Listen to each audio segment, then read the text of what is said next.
of stuff that's not quite right. Vlad apologized.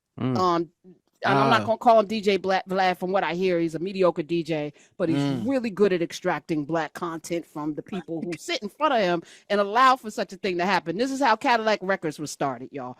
This is why we don't have our masters now, y'all. This is why. This is all of the reasons. But I'm going to put that over there.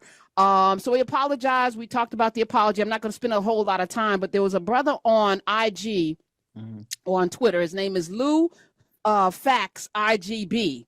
He tweeted a 6-point plan for Vlad to make amends to black people. Ooh, so he said, right. So I like it. So I'm going to read it because I feel like this could apply to anybody who's out of pocket trying to weaponize their privilege to get people in trouble with their bosses. So he said, so Kyrie Irving had to apologize, fulfill 6 requirements before he could return from suspension from the NBA for retweeting a video that was up on Amazon Prime.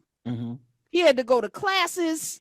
He had to donate money. He had to go do all of this stuff before they would let him back into the NBA. He said, I disagreed, but I understood. Since I don't believe in cancel culture, this is Mr. Lou Fax IGB, here are 6 requirements for Vlad to honor before being reinstated. Now, I don't think he should be reinstated, me personally. This is not Karen Hunter. He shouldn't have been stated, let alone reinstated. Like, I don't even understand how this happened. But number 1, buy 100,000 copies of Morgan Jerkison's book. She's been on the show. Wandering in Strange Lands, a daughter of the Great Migration reclaims her roots.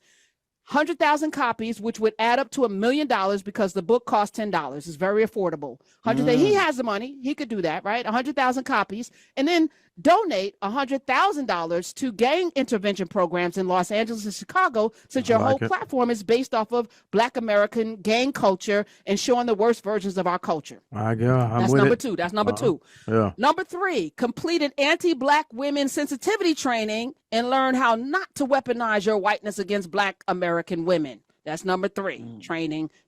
Okay. Number 4, meet with reparations leaders like Camilla V. Moore.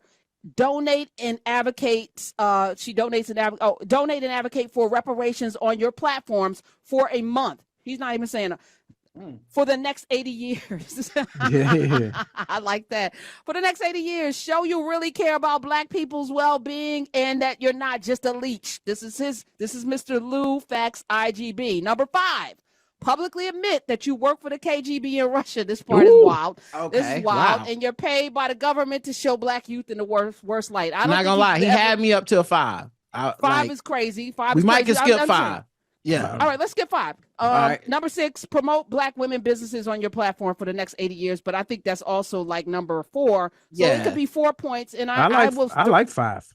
Okay. Well, I mean, even if it's not true, or do it need to be true? Or what you think? I think it would need to be true for him to publicly admit something. KGB, that's a lot. That's a lot. Yeah, like I mean, if it's true, sure. But if it's not true, then I mean, who's to say it ain't?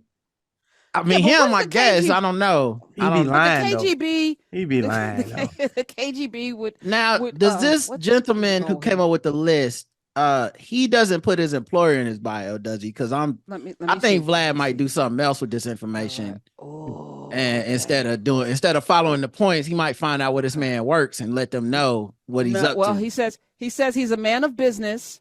Okay. Cannabis, which would explain number 5. Cannabis, politics, hip hop.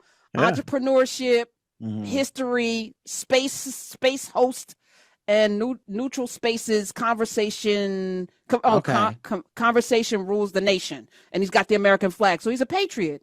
Okay. I just want to make sure he didn't work for like a university or something, because Vlad might do something. He might snitch on him and get him out of there. So as long as he ain't got his company in the bio, he'd be all right. I would add one that I always like to add to these situations, because with Nick Cannon, you say what you said and you had Griff on, and then you got to go and sensitivity training. You got to get a cultural history. I feel like when we're egregious, like you need to go to the National Museum of African American History and Culture in DC. Oh yeah, but 12 hours though. But like for 12 hours.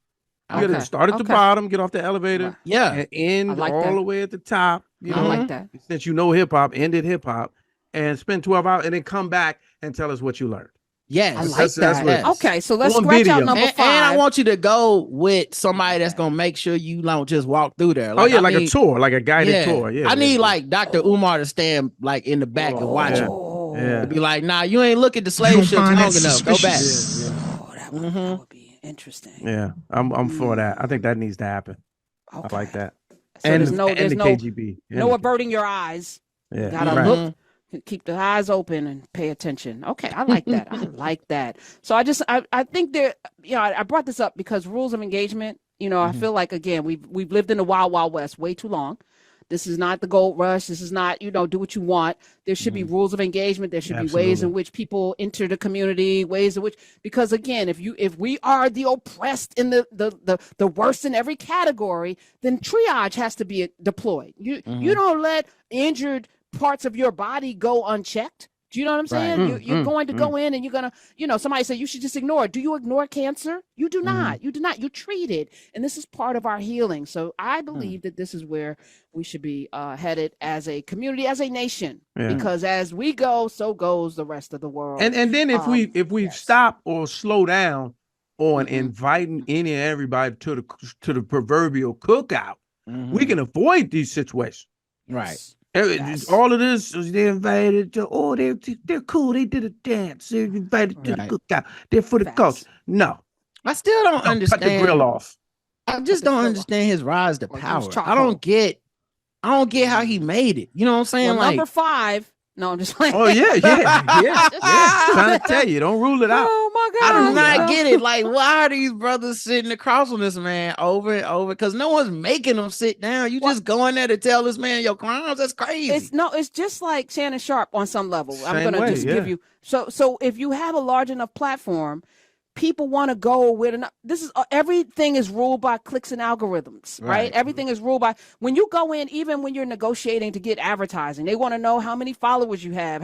They don't care about your impact. I could have 2 million followers, and not have any impact. Do you know what I'm saying? Or I could have 100,000 and have twice as much impact as somebody that has 1 million. They don't have the time, the energy, or the wherewithal to even suss that out. But this man has a huge platform. There's millions of people that follow him, that subscribe to his channel. So you're going to go like Shannon right now. That couch is hot.